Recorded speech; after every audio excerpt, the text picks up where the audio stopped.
সকাল সকাল বেরিয়ে পড়েছি আরিতার লেকের দিকে। সকালবেলা হাঁটার একটা আলাদাই মজা, আবার সেটা যদি হয় পাহাড়ে। চলে এলাম আরিতার লেকে। সকালটা কি সুন্দর, স্নিগ্ধ, শান্ত। চারপাশে পাখির ডাক, হালকা ঠান্ডা হাওয়া, মনে হচ্ছে যেন পাহাড় ঘুম থেকে সবে জাগছে।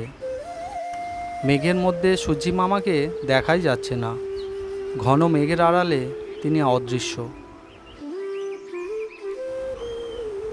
কোনো রকমের কোলাহল নেই, সুন্দর শান্ত একটা সকাল। এই লেকের জলটাও সেই রকমই শান্ত। চারপাশে নাম না জানা পাখিরা ডেকে চলেছে। সকালবেলা এই রকম পরিবেশ দেখে মনটা সত্যি খুব ভালো হয়ে গেল। লেকের ওপারে ওই যে উপরে আছে মাংখিম ভিউ পয়েন্ট, আজকে ওখানেও যাব। ওখান থেকে লেকের দৃশ্য নাকি দেখতে খুব সুন্দর লাগে। ঘন জঙ্গলে ঘেরা সুন্দর এই রাস্তায় হাঁটতে বেশ ভালো লাগছে। চারপাশে পাখিরা কিচিরমিচির করে ডাকছে। আগের দিন বৃষ্টি হয়ে যাওয়ার জন্য বেশ একটু স্যাঁতস্যাঁতে ভাব। আর একটু পরেই আমরা হোমস্টে ছেড়ে বেরিয়ে পড়ব জুলুকের উদ্দেশ্যে। চলে এলাম আরিতার গুম্ফা মনেস্ট্রিতে। খুব সুন্দর পরিবেশে শান্ত একটা মনেস্ট্রি। এই মনেস্ট্রির চারপাশে এত সুন্দর পাখির আওয়াজ কিচিরমিচির করছে, এই সকালটা একটা অন্য রকমের রূপ দিচ্ছে যেন।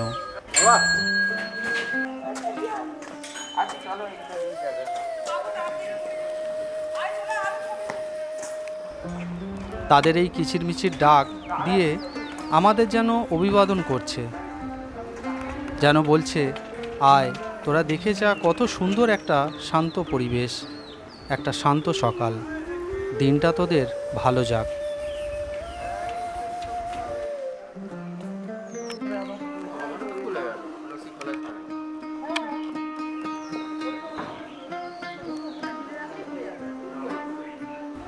আসুন দেখে নেওয়া যাক মনেস্ট্রির ভেতরের কারুকার্য। অন্য সকল বৌদ্ধ মনেস্ট্রির মতো এই মনেস্ট্রিটাও সুন্দর সাজানো গোছানো। রং বেরঙের বিভিন্ন রকমের নকশা করা দেওয়ালগুলো বিভিন্ন রঙের চিত্রে চিত্র বিচিত্র। সুন্দর সেসব কারুকার্য, দেখলে চোখ জুড়িয়ে যায়।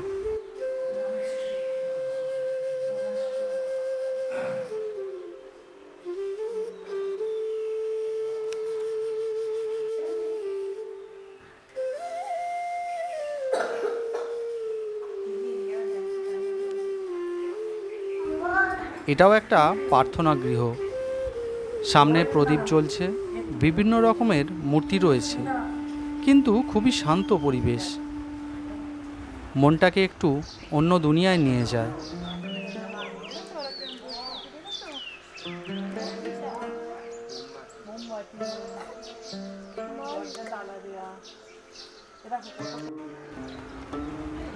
মনেস্ট্রির চারপাশে ছোট ছোট বৌদ্ধ লামারা লাল রঙের বসন পরে এদিক ওদিক ঘোরাফেরা করছে।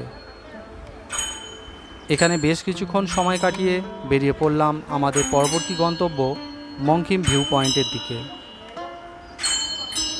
চলে এলাম মাংখিম ভিউ পয়েন্টে। এখানে গাড়ি রেখে অনেকটা সিঁড়ি পেরিয়ে উপরে উঠতে হবে।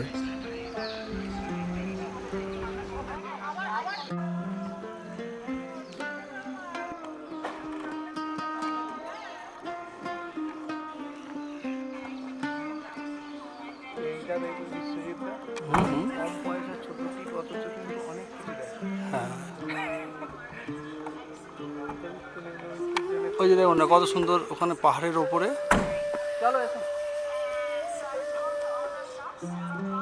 সিঁড়ি দিয়ে উপরে উঠতে উঠতে দেখে নিচ্ছি সুন্দর সব ফুলের গাছ।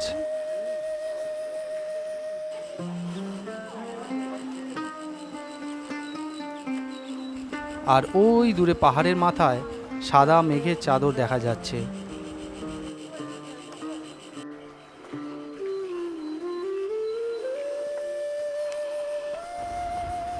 সিঁড়ির বাঁদিকে ঘন জঙ্গল দেখতে পাচ্ছি।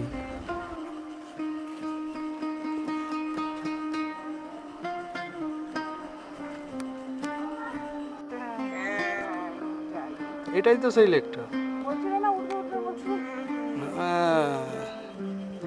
সে ওপরটা করে এইখানটা থেকে আমরা বলছিলাম না ওপরে কি আছে।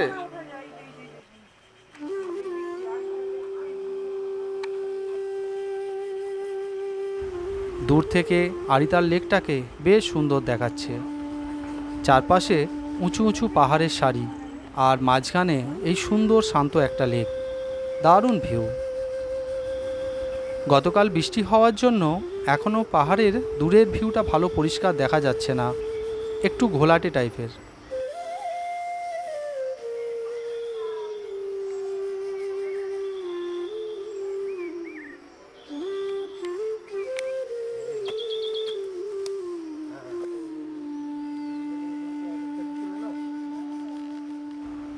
ওই দূরে পাহাড়ের চূড়া থেকে সাদা মেঘ আস্তে আস্তে নিচের দিকে নেমে আসছে, যেন মনে হচ্ছে লেকটাকে একসময় পুরোটাই মেঘে ঢেকে দেবে। এখানে দাঁড়িয়ে পাহাড়ের ভিউ দেখতে দেখতে অনেকটা সময় কাটানোই যায়।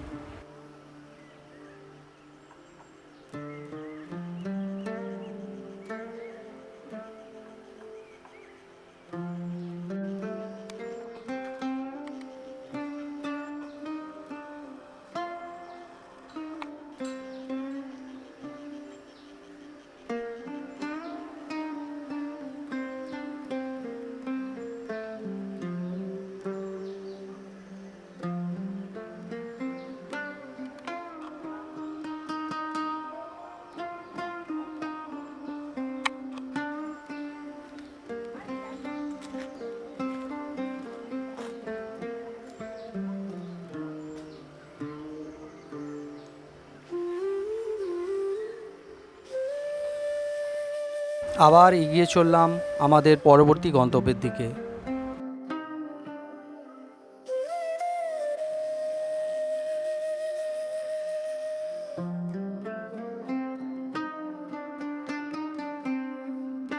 গতকাল বৃষ্টির জন্য এখনও বাতাসটা বেশ ভারী কুয়াশাচ্ছন্ন।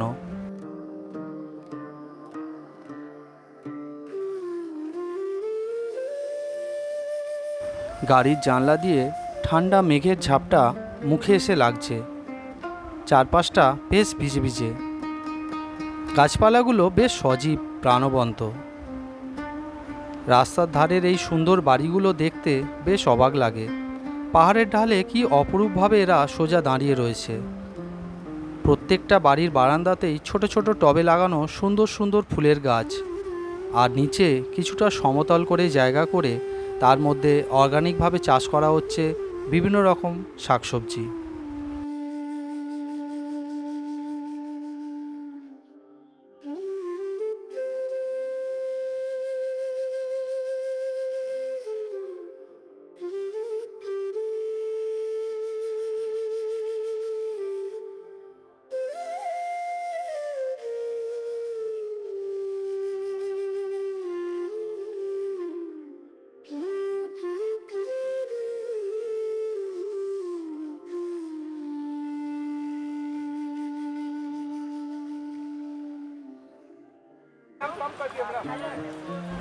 চলে এলাম সিকিমের এক বিখ্যাত মার্কেট রংলি মার্কেটে। এখানে খুব কম পয়সার মধ্যে আপনি বিভিন্ন রকমের জিনিসপত্র কিনতে পারবেন। রয়েছে জামা কাপড়, ঘর সাজানোর জিনিস, বিভিন্ন রকম মেয়েদের অর্নামেন্টস, ব্যাগ, ছাতা, খাবারের দোকান, আরও অনেক কিছু। যারা সিকিম বেড়াতে আসেন তারা একবার হলেও এই রংলি মার্কেটে ঘুরতে আসেন, কেনাকাটা করেন, বাড়ির লোকেদের জন্য বিভিন্ন রকমের জিনিসপত্র নিয়ে যান।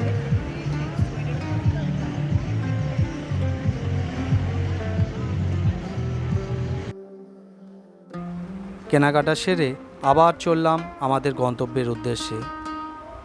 চলেছি পাহাড়ের আঁকে বাঁকে।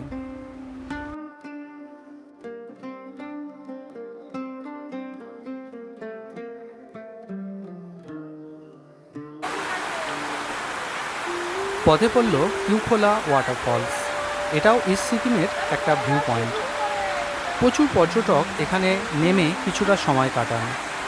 চারপাশে প্রচুর দোকানপাট রয়েছে, কিছু খাওয়া দাওয়া করেন। আবার এই ওয়াটারফলসের সামনেই রয়েছে জিপ লাইন করার ব্যবস্থা। কিছু অর্থের বিনিময়ে সুন্দর এই রাইডটা করে দেখতেই পারেন।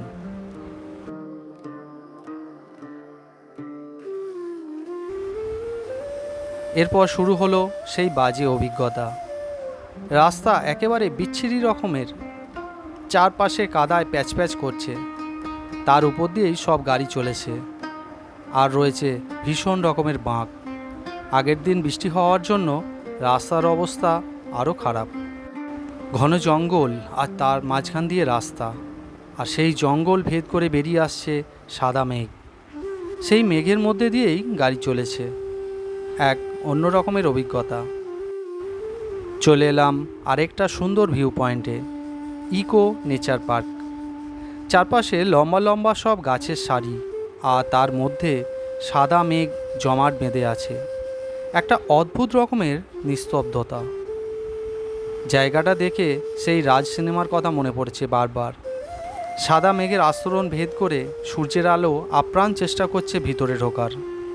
গাছগুলো দেখেই মনে হচ্ছে অনেক পুরনো, আর ভিজে স্যাঁতস্যাঁতে ওয়েদার হওয়ার জন্য প্রত্যেকটা গাছের গায়েতেই শ্যাওলা জমে উঠেছে। এক অন্য রকমের মায়াবী পরিবেশ তৈরি করেছে যেন।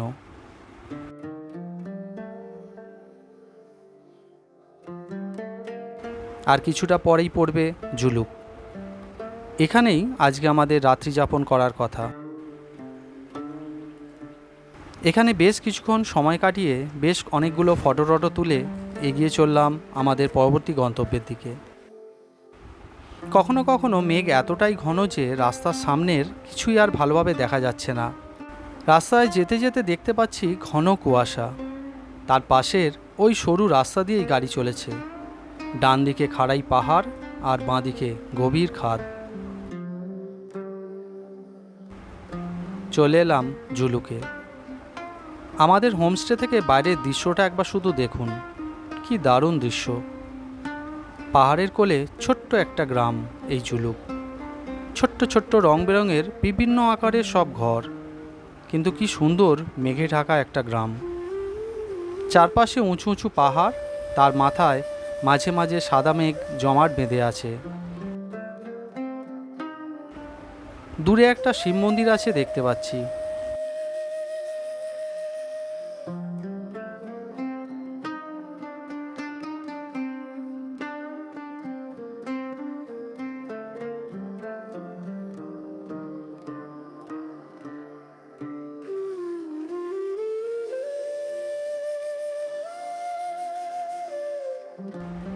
হোমস্টের জানলা থেকে দেখতে পাচ্ছি কি সুন্দর সাদা মেঘ এসে পুরো গ্রামটাকে একবার করে ঢেকে দিয়ে যাচ্ছে, আবার একবার সরে গিয়ে সব কিছু সুন্দরভাবে দেখাচ্ছে।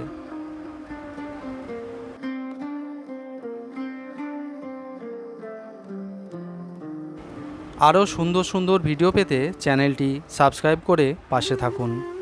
ধন্যবাদ।